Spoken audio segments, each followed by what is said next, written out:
We use it every single day, most of the time without even thinking about it. But have you ever stopped to wonder how language actually works? Well, today we're diving into linguistics, the hidden science that powers literally every conversation you've ever had. Let's do it. So let's kick things off with a little puzzle. Your English teacher probably told you that a sentence like, "I didn't see nothing," is just wrong, flat out, and yet you understood exactly what it meant, right? Of course you did. And that gap, that little bit of tension between the rules you're taught and how people actually talk, that is the playground of linguistics. So what exactly is linguistics? Before we can start taking language apart to see how it ticks, we've got to clear up a few pretty common misunderstandings about what linguists are even trying to do.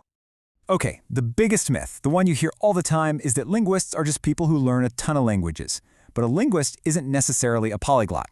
A better way to think about it is this. They're like a mechanic looking at an engine. They don't want to become the engine, they want to understand how it's built. Linguists are trying to figure out the blueprint, the underlying system that makes all human languages possible. So here's the more official definition, but I want you to focus on two words: scientific and systematic. See, linguistics isn't about arguing over what sounds proper or correct. It's an objective investigation. It's about treating language like the incredible piece of machinery that it is, one of the most fundamental things that makes us human. And this brings us to a really important distinction. The grammar rules you memorized in school, that's called prescriptive grammar. It prescribes, kind of like a doctor's prescription, how you should talk. But linguistics? Well, linguistics is descriptive. It's not interested in judgment. It just observes and analyzes how people actually use language in the real world. So a linguist wouldn't ask if "I didn't see nothing" is wrong. They'd ask, millions of people say this, why do they say it, and what job is it doing in the sentence? Now, this classic definition looks a little dense, I know, but there's a golden nugget in there I really want to zoom in on. It's that last part, arbitrary symbols. This idea is absolutely key to understanding what language is. This slide shows you exactly what we mean by arbitrary. Just look at these different words for table. None of them sound like a table, right? There's nothing about the sound tish that screams flat surface with four legs. The connection between the sound and the thing is completely made up. It's just a convention, a deal that a group of speakers agrees on. That's what makes it arbitrary. All right, so now we know what linguistics is and what it isn't. So let's get our hands dirty. It's time to put language under the microscope and check out all the hidden layers of structure that you use without even realizing it. We can basically break it down into three main levels. We'll start at the bottom with sound, the absolute building blocks. Then we'll move up to form, which is how we put those sounds together to make words and sentences. And finally, we'll look at meaning, which is how this whole amazing system lets us, actually understand one another. Kicking things off with sound, we've got phonetics. This is all about the physical act of making sounds with your mouth, your tongue, your vocal cords. Here, try this right now. Put your fingers on your throat and say the word pat. Now say bat. Did you feel that? That little buzz on bat? That's your vocal cords vibrating. That one tiny physical change is the only difference between a p and a b. That's phonetics right there. So if phonetics is about the individual sounds, phonology is like the rule book for how those sounds can be combined in a specific language.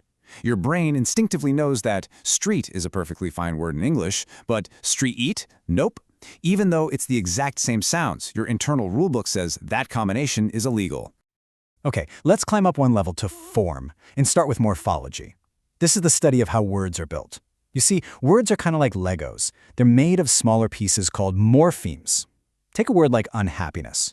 It feels like one thing, but it's really three morphemes.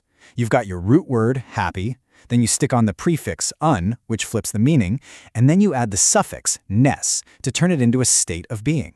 Three little blocks of meaning, one complex word. The other side of form is syntax. So, if morphology builds our words, syntax is what lets us build sentences. It's the grammar that tells us what order to put the words in. It's why we say, "the cat sat on the mat," and not "mat the on sat cat the." And this idea is behind one of the most legendary sentences in all of linguistics.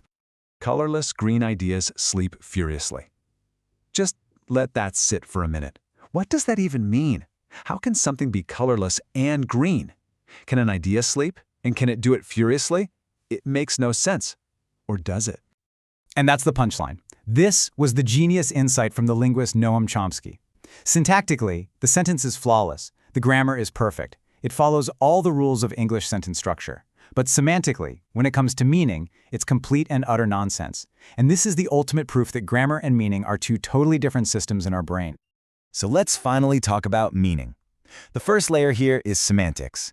This is all about the literal dictionary definition of words and sentences. It also looks at things like ambiguity. For example, if I say flying planes can be dangerous, what's dangerous? Is it the act of flying a plane, or are the planes themselves up in the sky dangerous to us on the ground?